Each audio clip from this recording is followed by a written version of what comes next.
E essa lei Magnitsky, ela, até que ponto ela vai ser usada e o que que o Alexandre de Moraes pode e não pode fazer? Bom, ele não vai poder acessar os mercados internacionais até onde a gente sabe. Os próprios bancos no Brasil, para que as pessoas entendam, não estão sabendo lidar com essa lei. Eu vi que a Febraban já pediu um ofício, eles estão tentando descobrir, os bancos pediram para a Febraban, né? Passem para a gente o que tem que ser feito, porque os bancos estão com medo. O Bradesco disse, o CEO disse, olha, eu vou respeitar, mas eu quero entender o que precisa ser feito. Então, nesse momento, está todo mundo querendo entender o que pode e o que não pode fazer. A princípio, ele não pode ter contas em bancos que fazem qualquer tipo de negociação internacional ou têm parcerias internacionais ou atuam com outras empresas de fora. Então, um banco como o Bradesco, Itaú, tem instituições aqui no exterior, não vão poder fazer negócio com ele, não poderão ter uma conta. Visa, Mastercard, American Express também não. Fintechs também não. Ah, o Nubank não é banco. Pô, mas o Nubank funciona, é uma instituição financeira, também não vai poder ter uma conta. Então, a princípio, teoricamente, ele é desligado do sistema. Como é que funciona na prática? Será que ele pode colocar a esposa, por exemplo, num banco, porque ela não foi atingida até onde a gente sabe? Ela passa um cartão para ele, tá aqui o código, meu amor, toma o meu cartão de débito. E ele fica usando? Será que pode dessa forma? O governo vai monitorar isso e punir ela se ela emprestar o cartão? Teoricamente, sim, mas isso vai acontecer ou não? A princípio, ele foi atingido. Você perguntou para o Renan quais os impactos.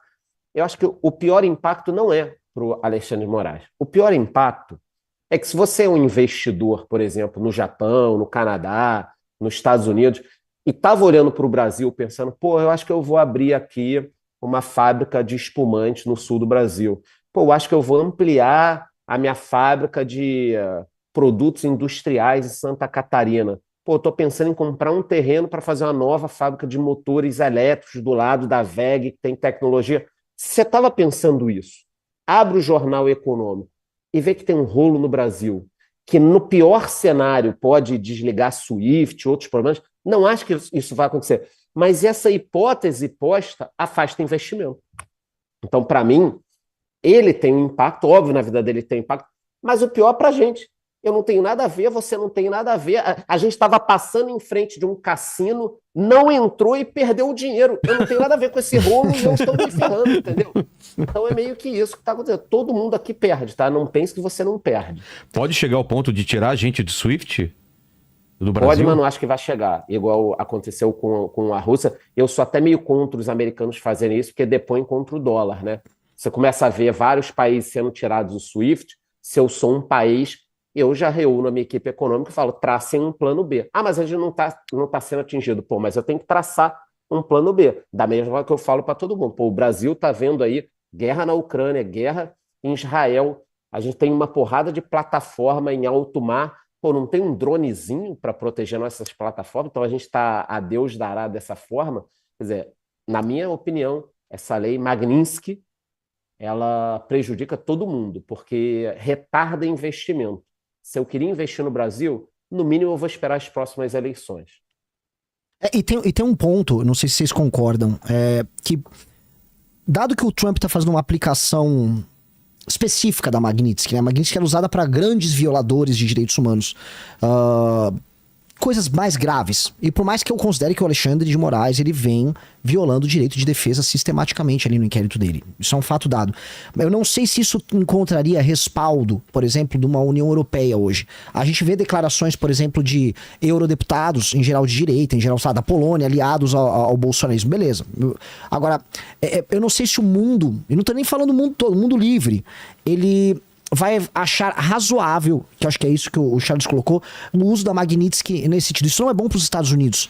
Isso passa um sinal complicado, vamos dizer, de um uso abusivo de uma prerrogativa que os Estados Unidos têm, que é o uso do dólar e mediar o comércio mundial através do dólar. É como se, ok, nós outorgamos aos Estados Unidos esse papel há muito tempo atrás, e esse papel agora está sendo usado de uma maneira que pode nos prejudicar. Hoje é o Brasil, amanhã pode ser quem? Por isso que eu também acho que eles não vão até a última instância. E conhecendo o STF, como eu não acho assim que o Alexandre de Moraes tenha grandes preocupações sobre como ele vai subsistir nesse período. Eu acho que realmente essa não é a maior preocupação dele. Por isso que eu acho que ele tá devotado à guerra e ele vai continuar dobrando a aposta. Eu não duvido de vir eventualmente um despacho do Suprema Corte exigindo, por exemplo, que as instituições financeiras brasileiras continuem oferecendo seus serviços para ministros e demais sancionados. Falaram que vai ter gente do governo Lula, aliados do governo Lula, etc., que serão sancionados também pela Magnitsky. Não duvido de ver uma dobrada de aposta ali da parte dele especificamente. Então, ainda aqui falando em bastidores, né, os outros ministros no STF estão tipo, Xandão, tipo, tá legal, mas vamos tirar um pouquinho o pé. A gente não precisa ter essa dor de cabeça. Mas o bloco político dele, toda vez que forçou a mão na briga, venceu. Eles têm um track record de forçar a mão na porrada e vencer. E esse track record vem desde que o Xandão assume a posição dele na Suprema Corte e ele assume o inquérito.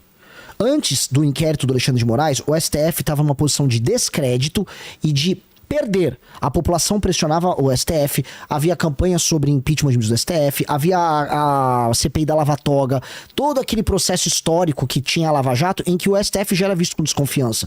Apanhava demais, tinha, né, inclusive no âmbito da Lava Jato, a suspeita de que ministros do STF seriam alvo de investigação.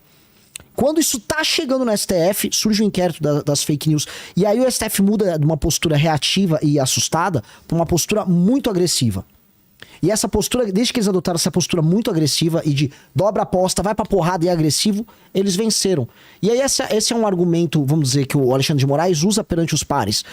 Enquanto vocês recuavam, os caras iam prender vocês. O Gilmar, a Lava Jato ia pra cima de vocês, o Gilmar seria preso. Desde que eu vim aqui e eu fui pra cima desses caras, a gente virou completamente o jogo. E hoje a gente delibera não só sobre os temas permitidos pela Constituição, são os temas constitucionais, mas hoje o STF delibera sobre qualquer coisa. Então quando o Barroso fala que ele quer falar de direitos humanos, o Barroso está sempre falando, eu vou falar de direitos humanos, a nova função, né, o constitucionalismo diz que, poxa, a Corte Constitucional tem que ter um papel ativo, às vezes entrando na prerrogativa dos demais poderes, em nome da defesa dos direitos humanos. Quando ele quer fazer isso, ele tá fazendo porque quem conquistou este poder foi o próprio Alexandre. Quando o Fachin ficou tratando da questão fundiária, invasão de índios paraguaios no Brasil, ele, não, calma, vamos regulamentar isso aí, vamos com calma. No fundo, ele tá fazendo isso porque houve um amparo de força por parte do Alexandre. Então, ele tem esse argumento pra usar. Olha, indo pra porrada, a gente sempre venceu. E aí, vocês vão recuar? Acho que é isso na cabeça dele. Concorda, Charles? Eu concordo. O grande problema é que o Brasil, de novo, teve uma chance de resolver isso. Quando teve a primeira medida do tarifácio, que o Trump falou do Bolsonaro e tudo mais, o Supremo teve uma oportunidade, o Brasil teve uma oportunidade de não abaixar, não é questão de abaixar a guarda, botar o rabo para dentro, nada disso, mas poderia, por exemplo, olha, vamos dar uma transparência para o processo, vamos abrir aqui. O que estão falando que está errado no processo? Estão dizendo que tem gente sendo punida? Que gente? Que pessoas? Cadê o nome?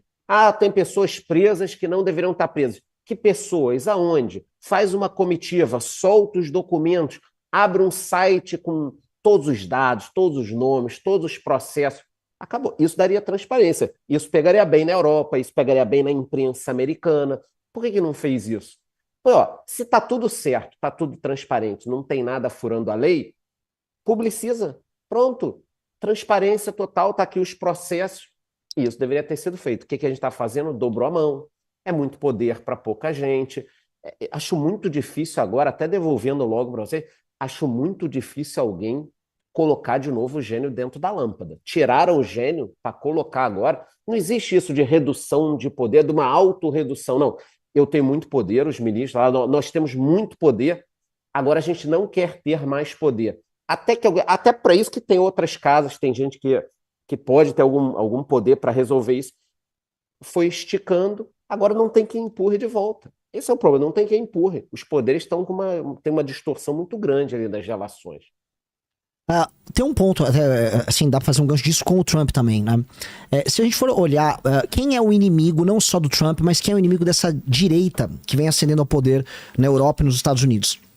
Não é exatamente a esquerda, se a gente olhar com carinho, é as burocracias, em geral, burocracias e judiciário.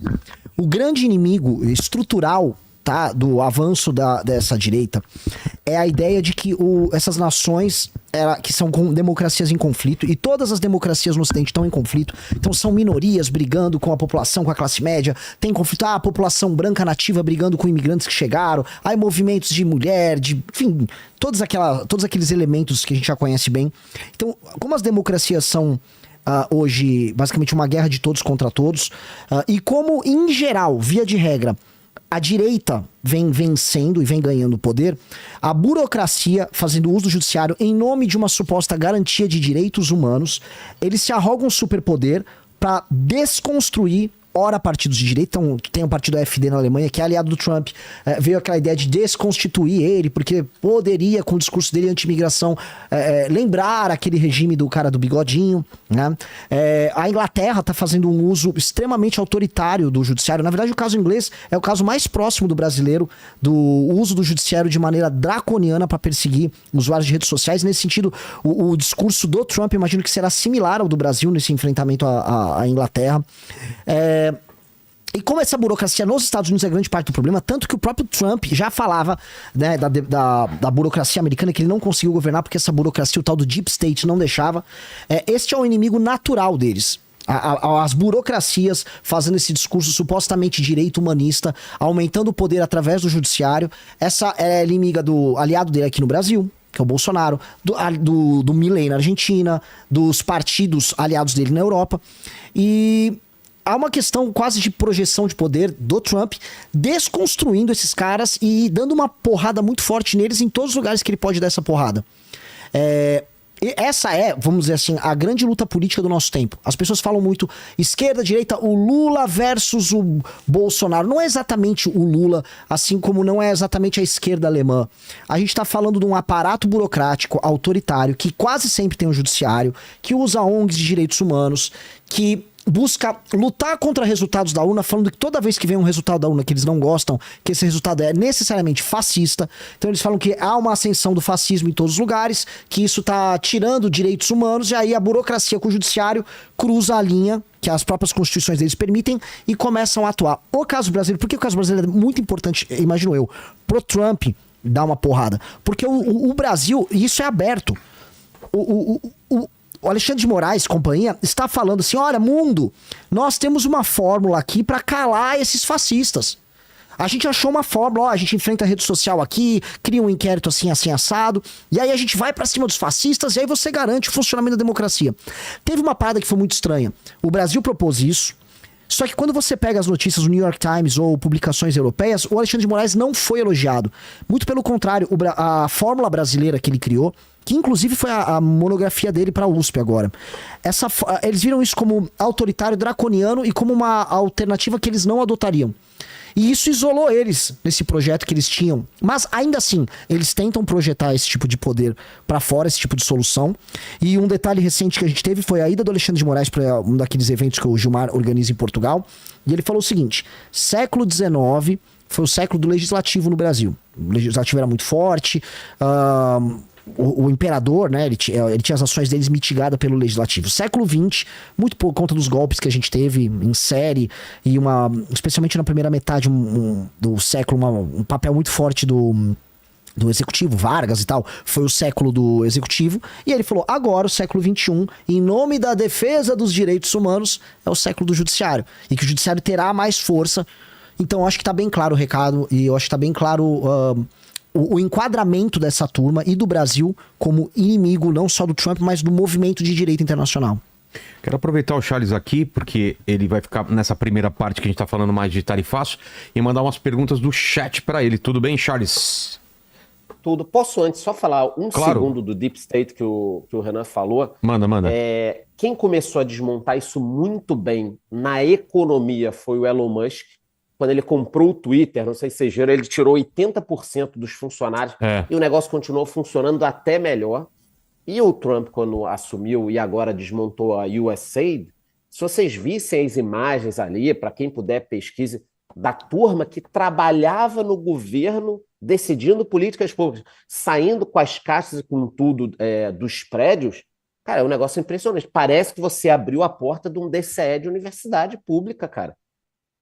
Daria para ficar rico vendendo tinta de cabelo, piercing e Rivotril num prédio desse, porque o governo americano estava sendo tomadas decisões por uma turma que é impressionante. Assim. Então, existe um deep state ainda aqui, que o Trump está tentando desmontar, que existe no Brasil e está sendo aumentado. Parece que hoje tivemos até algumas contratações no conselhão do Lula lá, tem que entender o que vai acontecer ali. Mas sem desmontar isso, ninguém governa no mundo, tá? Você não governa mais na França, você não governa na Alemanha, você não governa...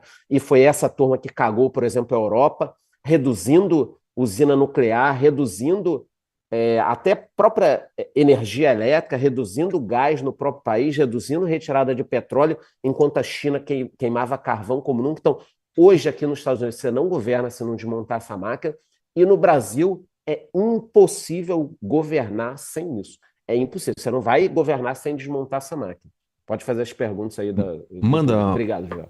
Manda, Kratos. Vamos lá, o Eduardo Machado, ele fala assim, Charlão, há viés político nas decisões dos investidores da B3 e esse viés é forte o suficiente para influenciar no preço dos ativos? Totalmente. Pô, quantas pessoas estavam pensando em investir e agora, conforme eu disse, vão esperar uma decisão. Na vida econômica, é muito pior a incerteza que uma notícia ruim. Porque do momento que você tem incerteza, pô, pode melhorar, pode piorar, vai continuar assim por quanto tempo. Agora, quando você tem uma notícia, vão ser tarifados tais produtos, portanto, você faz uma conta, com a conta na mão você vê aquilo ali, você vai resolver a sua vida. Mas a incerteza para o país é a pior coisa que existe. Então, é óbvio que impacta demais. O Lucas Amaral, ele fala assim, Charles, com esse tarifaço do Trump em cima do Brasil, o que o pequeno investidor brasileiro precisa observar de imediato? Observar de imediato, olha, acho que o investidor ele tem que pensar no longo prazo, tem que pensar na poupança dele, tem que pensar em aumentar os aportes, o mundo vai continuar confuso, está confuso assim desde sempre, então ficar olhando o dia a dia é importante saber o que está acontecendo no mundo, você não pode ser um ignorante, não pode não entender o que está acontecendo no mundo, mas tem que pensar no longo prazo, bons investimentos sempre tem.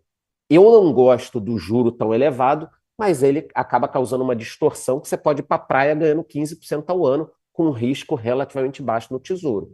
Então, o investidor tem boas oportunidades ainda. O Thiago Nogueira, ele fala, Charles, essas tarifas podem afetar diretamente os preços dos produtos importados aqui no Brasil, como eletrônicos? Olha, por enquanto eu não estou vendo nenhum problema. O problema seria, por exemplo, se tivesse uma sanção proibindo. Não vamos transferir tecnologia, algumas tecnologias para o Brasil. Aí seria um problema muito grande. O Brasil veio década de 70, 80, 90, a reserva de mercado, não chegava nada aqui de eletrônico e nós ficamos anos atrasados por causa disso. Não acho que isso vá acontecer, até porque dá para transferir para cá, para lá, a placa de inteligência artificial da NVIDIA vai para a Venezuela, depois vem para cá, assim que a China está comprando também, mas seria ruim. Tem mais uma aqui do João Macedo que ele fala, Charles, com essa tarifa de 50%, quais setores da economia brasileira você acha que vão sentir mais no bolso? Aqueles setores que, quando a tarifa começar, vão ser penalizados. 12% das exportações brasileiras são feitas nos Estados Unidos, 1/3 vai acabar sentindo esse tipo de coisa. Quem se ferra é sempre o pequeno produtor. O café vai ser atingido. Cara, o café é consumido em outros países do mundo, você pode direcionar um pouquinho aqui e ali, pode cair no mercado interno, depois vai para cima. Carne, o Brasil tem um lobby muito grande, eu acho que eles vão conseguir resolver. O sofrimento é muito pior em geral do que só numa turma estabelecida que produz aqueles produtos exportados para os Estados Unidos que serão tarifados. Mas a gente nem sabe quais serão os produtos tarifados. Se o Brasil sentasse para negociar, provavelmente quase nada seria tarifado. Charles, agradecer demais tua participação e encerramento, faltou alguma coisa, fechar alguma lacuna aí, é contigo aí. Não, acho que a única promessa que a gente tem para os próximos meses é muita emoção, né? Porque está só começando, eleições aí hoje já acelerou. Queimaram a largada das eleições, né? Verdade. Queimaram a largada. Eu não sei como a gente vai chegar vivo nas eleições ano que vem, porque vai faltar cabelo, Vilela. Vamos ter que fazer mais transplante aí. Haja obrigado coração. pelo convite. Obrigado a toda a audiência. Obrigado, Renan. Um abração aí e até a próxima. Abraço. Redes sociais, canais... Pelo amor de Deus, procurem Economista Sincero em todas as redes, até no Orkut, no ICQ. Pode procurar lá. Fechou. Abração então, Charles. Vou continuar aqui falando de MBL, Valeu. Brasil e mais. Valeu. Abraço. Renan, Mais alguma coisa sobre esse assunto? Prisão do domiciliário do Bolsonaro, Alexandre de Moraes, manifestação domingo, ontem. Sim. Não, dá pra falar de todos esses temas. Eu acho que como eles estão todos entrelaçados, eu acho que vai ser bem legal. Vamos lá. Só puxar aqui. A manifestação de ontem, ela foi grande, foi pequena? O que você achou? Ela foi maior do que as últimas manifestações que o Bolsonaro fez. E ela teve como qualidade o fato dela ter acontecido em outras capitais. Né? Em geral, eles estavam concentrando, ora em São Paulo, ora no Rio de Janeiro. Zema e Tarcísio não foram? Não só, né? O Ratinho também não foi, o Ratinho Caiado também não foi. não. Assim, os governadores não foram. Eles tiraram o pé. Qual a leitura que você faz disso? Duas. Assim, deu uma leve reenergizada no público deles? Deu. Mas eu não sei se essa reenergizada é suficiente. Né? Eu tô até sendo leve. Eu tenho certeza que ela não foi suficiente para você motivar uma mudança no clima político. Tanto que o Xandão, logo após a manifestação, ele já tratou de fazer a ação dele, que foi avançar. Ele ignorou o resultado da manifestação. E assim, de certa forma, sendo bem claro, a manifestação, por mais que os bolsonaristas digam, não, foi incrível, o povo não tava na rua. O povo não estava na rua. É o mesmo perfil demográfico. Basicamente, todas as manifestações do Bolsonaro são pessoas com 55 a 80 anos. É majoritário, o público é bem mais velho. Dessa vez, você teve uma manifestação em que esse mesmo corte demográfico de pessoas mais velhas foram no maior número. Você não teve pessoas de outras classes sociais, de outras idades, de outras faixas indo pra rua. Foi basicamente o mesmo público que tá hora mais ativado e hora menos ativado.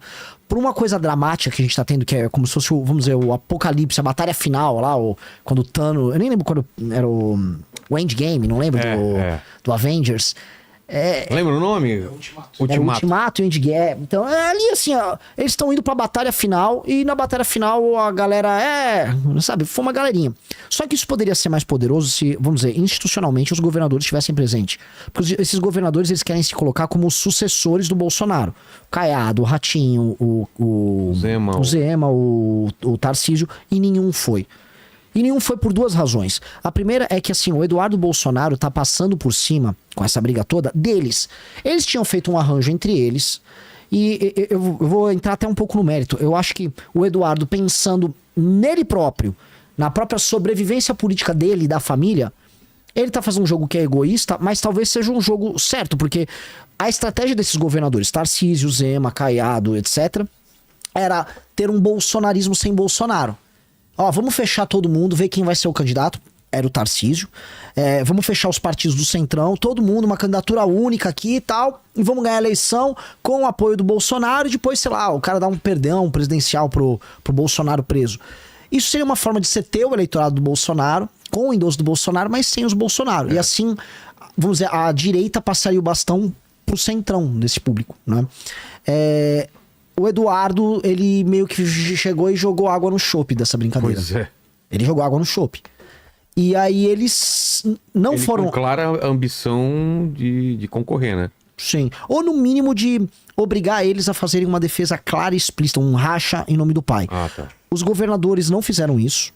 Então nenhum deles está disposto a ir pro racha. E tem a segunda coisa que...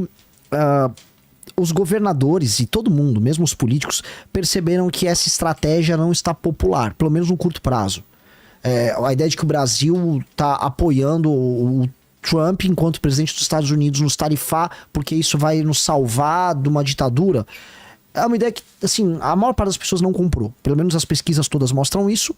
Mas se você conversar com as pessoas que não são, vamos dizer, bolsonaristas extremas ou esquerdistas extremas, não é o que o cidadão comum pensa. O cidadão comum tá até um pouco alheio a isso. Por mais que eventualmente ele não goste do Alexandre de Moraes.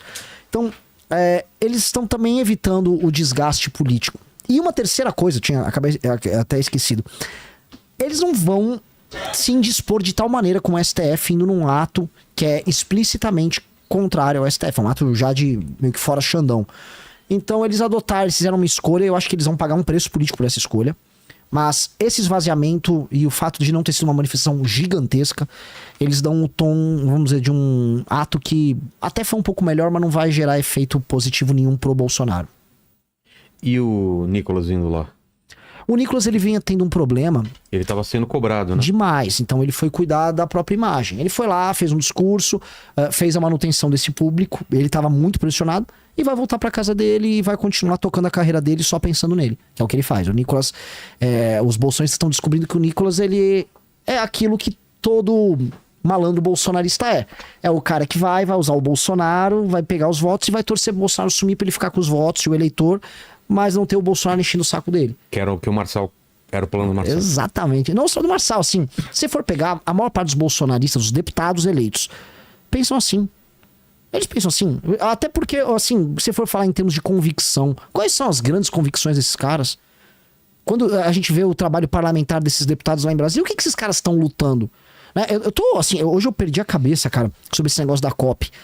Essa COP 30 já virou, assim, escândalo. Explica pra galera o que é. Tá tendo um evento agora, quer dizer, vai ter um evento que é a COP30, que é um evento sobre problemas climáticos e tal, em que você reúne chefes de Estado, secretários ou Vai ministros acontecer lá, hein? em Belém, agora no final do ano. Os caras estão cobrando Aluguel. Foi de R$600 para 30 mil, né? Os negócios assim, cara. Que é um absurdo, porque assim, quando que você vai pegar uma cidade que 54% dela é favela, uma cidade muito pobre, você vai botar um evento global lá. As obras estão todas atrasadas. E o desvio de dinheiro nas obras é colossal. Hoje, a PGR descobriu um escândalo de corrupção que envolve um deputado ligado ao governador do Pará, que, enfim, já tinha... Ele sacava um aliado dele, sacava dinheiro oriundo de uma construtora que tinha contrato com obras da COP.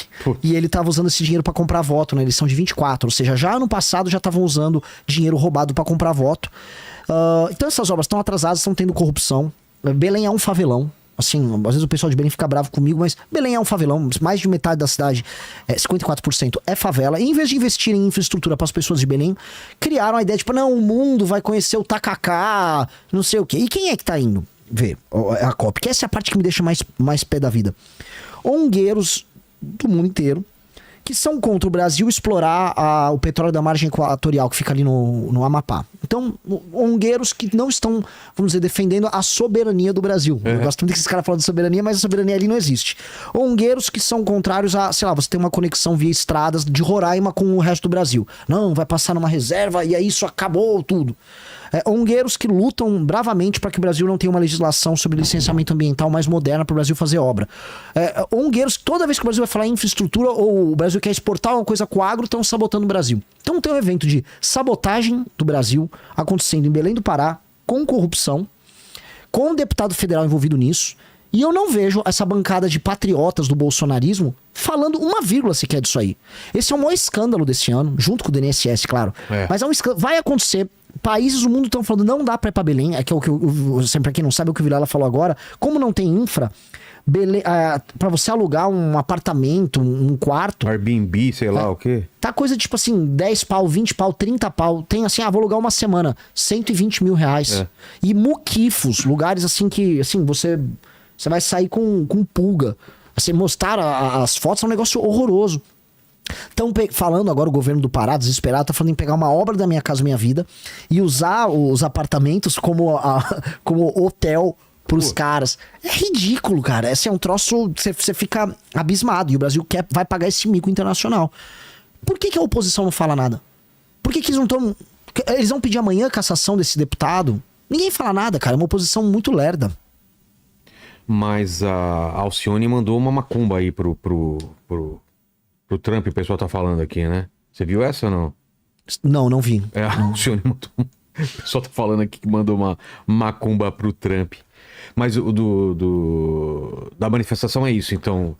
E efeito colateral de toda essa ação do tarifaço, o Eduardo, como que ele tá politicamente agora? Ele vai ser preso e voltar ao Brasil? O que você acha que vai ser o futuro dele? A não ser que ele vire completamente o jogo. E O que significa virar completamente? Derrubar o Alexandre de Moraes, sair o inquérito e ter uma anistia geral que inclui o pai e ele. A não ser que ele faça isso, ele não tem, vamos dizer, um futuro político no Brasil. Ainda que eu acho que as ações que ele tomou agora nos Estados Unidos, independente de qualquer resultado, deixam ele muito inviabilizado aqui no Brasil, porque, assim, ele deu algumas declarações que soam, assim, como traição, entendeu? E, de fato, eu acho que ele é um cara tão fora da realidade que ele fala e se comporta da maneira tipo, olha, vocês vão sofrer muito aí no Brasil, tá? Mas é um sacrifício que precisamos fazer. Sacrifício que está nos Estados Unidos, meu velho. Então ele acha que a gente tem que fazer um sacrifício, enquanto o pai dele e a turma dele mandou negociadores junto aos ministros do Supremo pra negociar, na verdade, a questão do pai. Então eles topam que os demais se sacrifiquem em nome, vamos dizer, do salvamento do pai dele, porque no fim do dia, como esses caras são vagabundos mesmo e sempre usam os outros, eles querem resolver a própria situação. É igual o Bolsonaro quando teve cara a cara com o Alexandre de Moraes. Ele foi lá e vem ser meu vice aí. No fim do dia, se eles conseguissem um acordo com o Xandão e as pessoas do dia 8 continuassem presas, mas o Bolsonaro fosse salvo, pra eles tá beleza. Porque toda a história política da família Bolsonaro é sobre isso.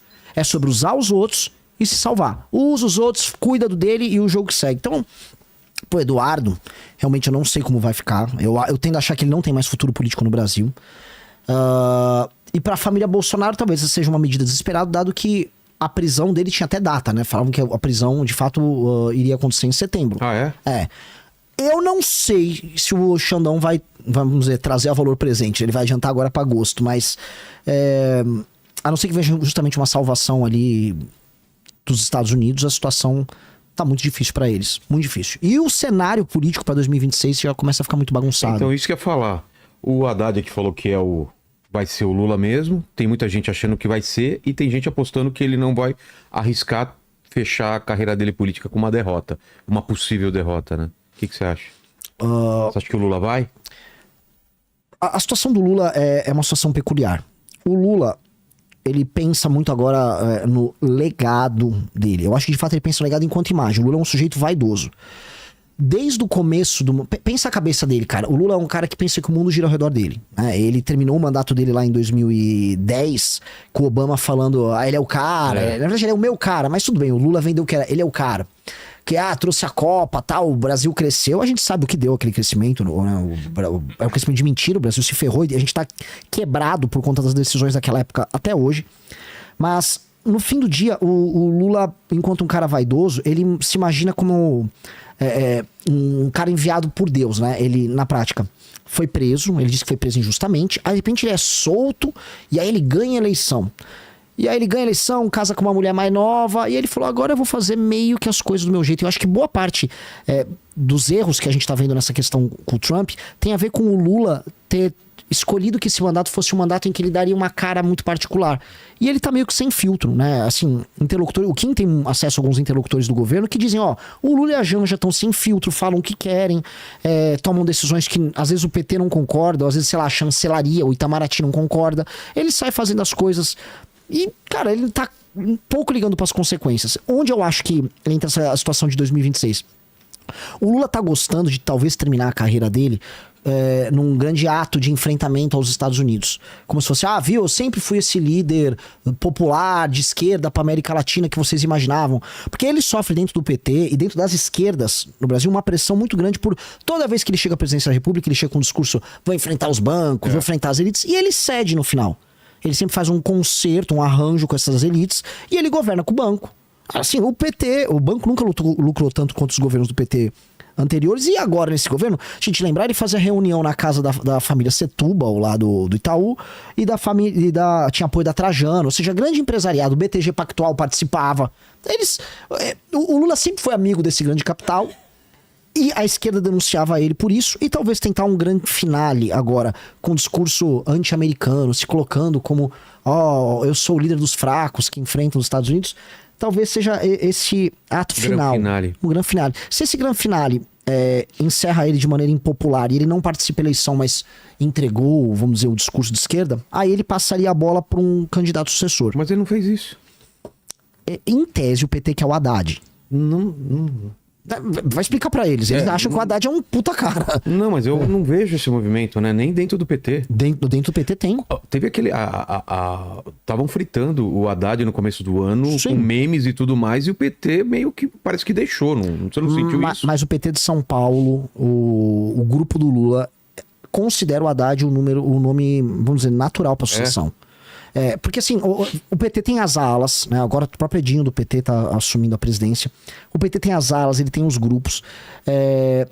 tem a ala do Nordeste que se considera desprestigiada, porque na prática são os governadores do Nordeste que operam a eleição do PT lá, e é lá que o PT ganha a eleição nacional. Vamos dizer, o PT da Bahia.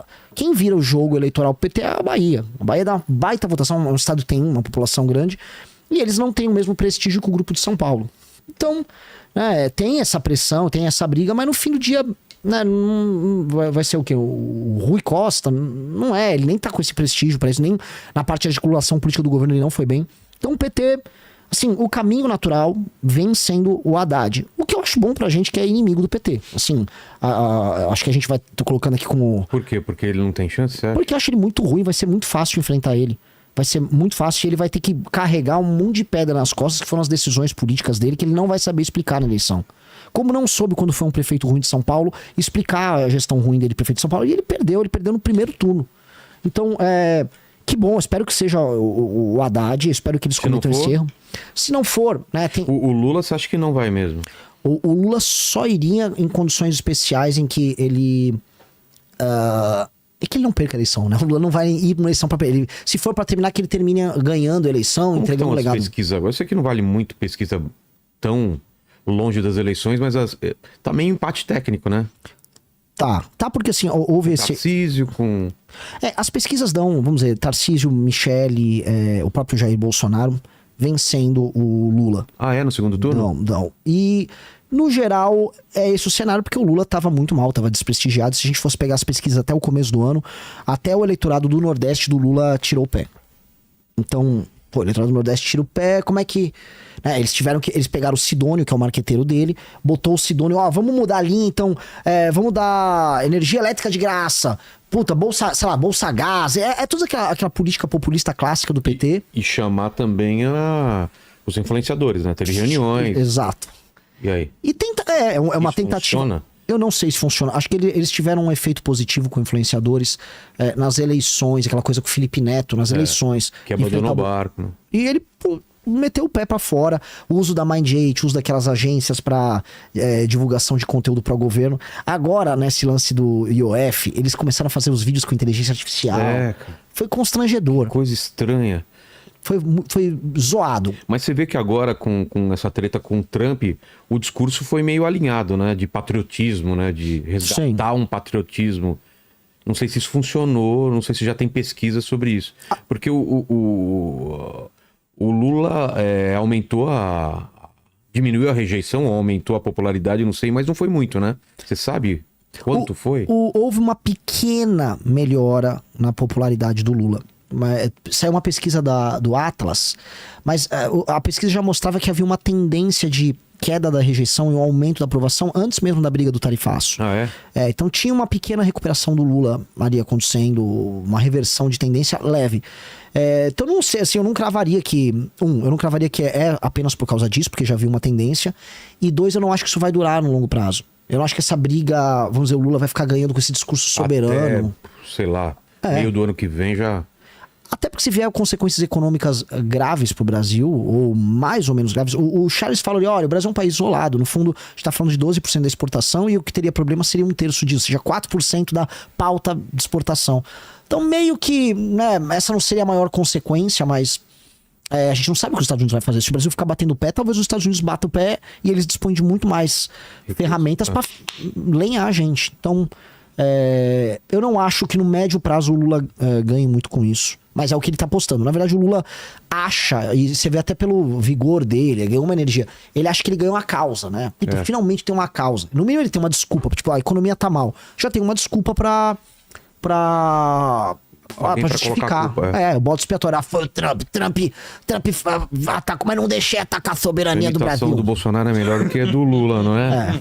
Não é? A do Lula tá muito ruim. Nada, meu Lula é péssimo mesmo. Eu realmente só sei fazer um Bolsonaro meu burro. Ele é meu... Tô mal. Ciro